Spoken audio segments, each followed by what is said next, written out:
I am at one of my favorite places to stop when I come to Washington. It is the TA at exit 34 on I-90, Tanner, or I think some people call it North Bend. And the reason why is there is a bunch of hiking trails just right across on the other side of the interstate. And I have walked over there numerous times and went hiking. That's actually where I took my son hiking, and we spent all day and we hiked like 20 miles up into the mountains and back. And it connects with other hiking trails, so if you ever get laid over out here and you want something to do, there is all kinds of hiking in this area. I love it.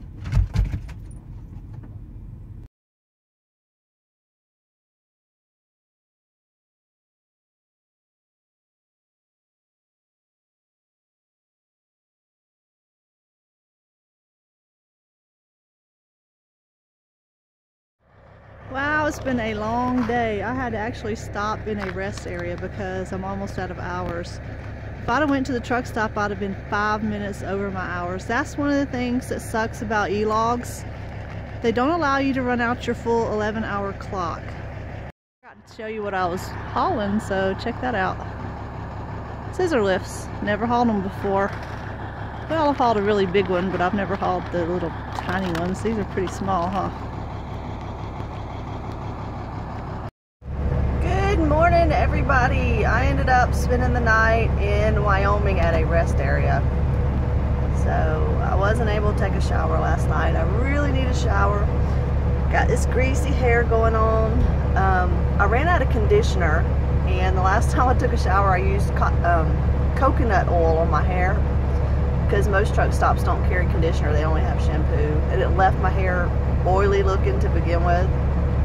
So I was really looking forward to taking a shower, and hopefully they would have some conditioner, but didn't make it to the truck stop like I mentioned. The bad thing about, the bad thing about e-logs is they don't allow you to run out your full 11-hour clock. They force you to stop early because you risk being 2, 3, 4. In my case, I was going to be 5 minutes over my time by the time I got to the truck stop, and of course that's a violation. They don't care why. If there's another place you could have stopped sooner, then they expect you to stop sooner, but that just takes away from your productivity for the day. So I had to shut down 45 minutes early. But I got a beautiful view though. My truck really needs a bath. Definitely. Check that out. Isn't that beautiful?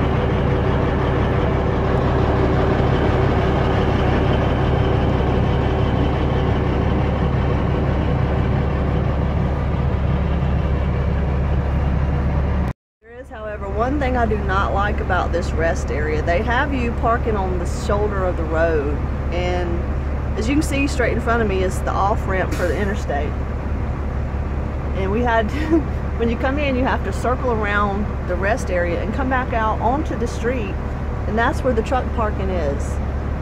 Like, really? Who thought of that? This is crazy. I don't like parking on the shoulder of the road. See, there you go. Here comes somebody now. Literally parked on the shoulder of the road. It's nuts.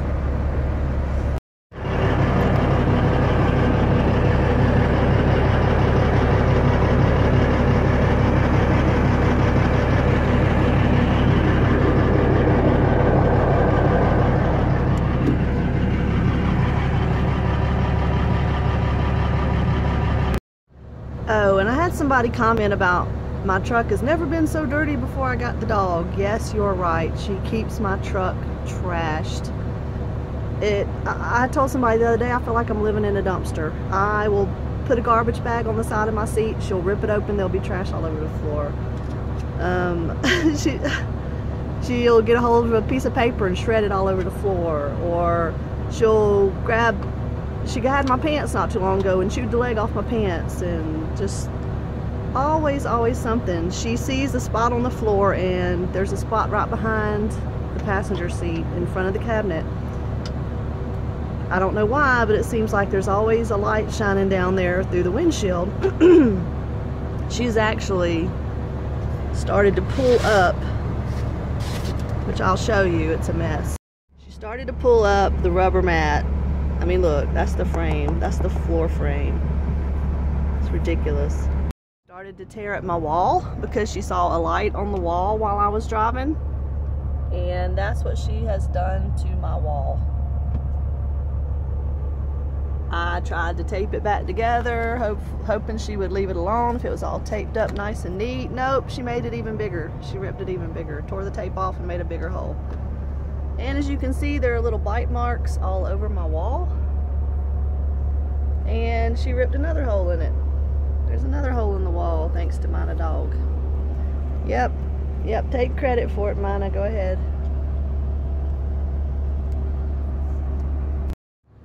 So yeah, she has been a problem child ever since the laser pointer incident. She was never like this before. She would just lay around, chew on her rawhide bone. Every now and then she'd come lay her head in my lap, just chill. Now I can't drive down the road without her acting absolutely crazy. She runs from the front seat, passenger seat, to the bed, back and forth, back and forth. And when she stops for a few seconds, I always have to check on her because I'm afraid she's tearing something apart. Sorry, I could not really videotape. I can't see the camera. Sorry, I couldn't videotape any footage for y'all because my laptop died. And I cannot get the footage off my SD card. So my SD card is full. But I just had to stop for a few minutes. I am at the Lewis and Clark Welcome Center in South Dakota. And it's a rest area. It has this really cool statue. Check this out. Isn't that cool? It's called Dignity. And I don't know if you can see in the background, it's overlooking a lake. Very scenic area. Really cool. Nice little rest area. So if you ever by here, go ahead and stop and check it out. It's on I-90, South Dakota. Lewis and Clark Welcome Center Rest Area.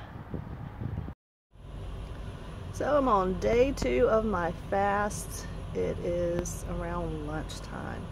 I just took a shower and brushed my teeth, trying to do things to keep my mind off of food. Yesterday was probably the hardest. I think the first day is usually the hardest for me. Just getting past that first day without eating. And what made it worse is sitting here at the truck stop and having to go inside to use the bathroom, and every time I have to go to the bathroom I have to walk right by Dunkin' Donuts and a big sign that says Iron Skillet. So I have to walk right by the restaurant to get to the bathroom, and I had to do that all day yesterday, and all I could do was think about food. I tried watching videos to get my mind off of things. I tried to read articles and do research stuff because I'm inquisitive. I'm always looking up something. It didn't help. All I could do was think about food. It was horrible. I just finally wanted to go to bed and just get the day over with.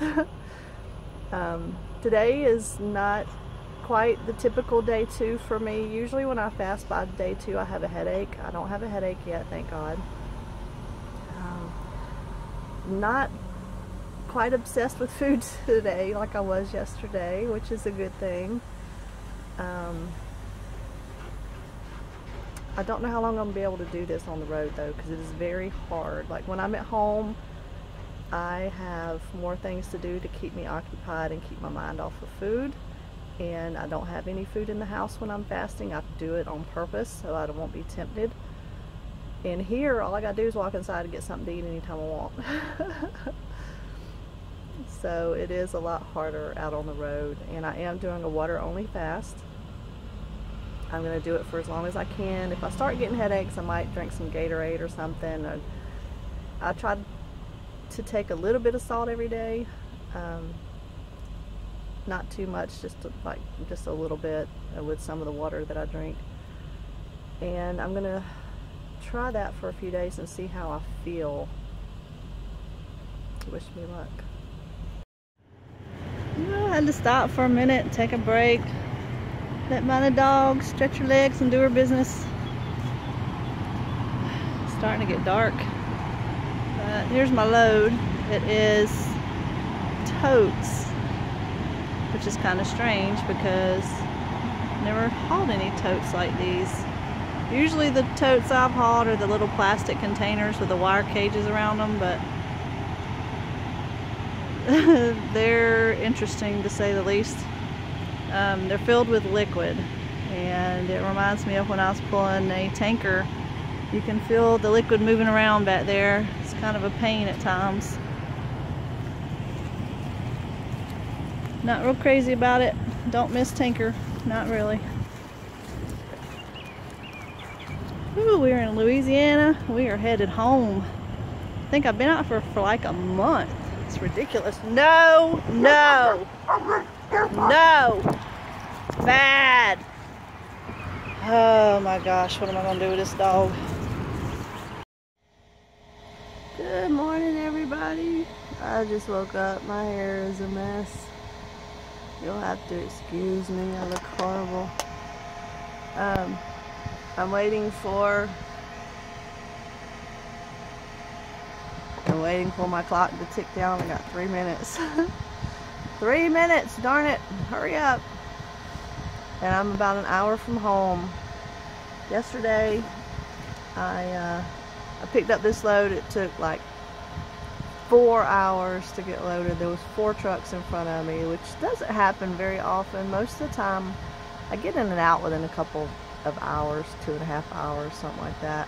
Sometimes less, depending on what I pick up. This was a little bit of an odd load for me because I'll show it to you in a minute. I actually threw chains over every single, they're calling them totes, but tank, container, whatever you want to call them. So when y'all ask me about throwing chains, I don't normally throw chains. I normally drag chains around. Yesterday I threw chains, and I can tell you it was definitely a good workout. If I did that every day, I would definitely be in shape. Here is my beautiful load. What do you think? It's a lot of chains, huh? And I put a chain on the front to keep it from sliding forward. So these things are like stainless steel or something. They're sitting on a aluminum deck, so one on the back to keep it from sliding backwards. It's a lot of chains. I think these are like 6 feet tall. At least 5 something. They're like taller than me or tall as me. I can't remember which. I got on the deck of the trailer the other day, but yeah, I think they're 6 feet tall. I think they're taller than I am from what I remember. So anyway, gonna finish the pre-trip. I'm about an hour from home, like I said, and I'm gonna go by a house and take a shower. Alright, so I got one, calm down, mind a dog. I've got one marker light out. Can you believe that? How many marker lights have I replaced on this truck? It seems like I just replaced one a few months ago. I did a video about replacing marker lights. It's not gonna be long before I replace just about all the marker lights on this doggone truck. It's ridiculous. I should have just bought them all and just rewired everything in the beginning. But that would have been quite a project for me. Especially now I'm by myself, but I'm gonna have to do that eventually, it looks like. So hey, I wanted to ask y'all, do y'all still use dadgummit, what is that thing called? The video app, Skype. Darn it, Skype. I don't know why I couldn't think of that. I tried to use Skype the other day. I haven't used it in forever. I mean, like months and months, probably 6 months or longer. And I tried to log on and I didn't recognize my Skype account. Y'all tell I set on my glasses the other day. I am horrible. What happened with Skype? I was going to start using it again. I thought maybe we'd start Skyping each other. I'm sorry, these glasses are driving me nuts. I keep looking in the camera and I look so goofy. Do y'all want to Skype? Do y'all have a better idea other than Skype? Let me know. I'm still a little leery about doing the live videos. I haven't found anybody to be moderator or volunteer to be moderator yet. I'm going to put that on the back burner for now. I am thinking about doing some Skype sessions again. I do want to go hiking again this summer. I'm looking forward to doing some meetups. Let me know about your ideas, places to go, things to see as far as the meetups go. I would love to hear from you guys. But right now, I need to get on down the road because time is ticking away and I gotta get home and take a shower. See ya. Oh my gosh, I am so glad to be home. You like have no idea how happy I am to be home. I am like a kid that just got a Christmas present. I think I've been out for over a month. I was trying to remember. I'd have to look on my logbook probably to figure out exactly how long I've been gone, but as soon as I got back to Pensacola, oh my gosh, I was just so thrilled. There's just nothing like being home. Kind of makes me want to retire from trucking, to be quite honest, but I can't do that yet.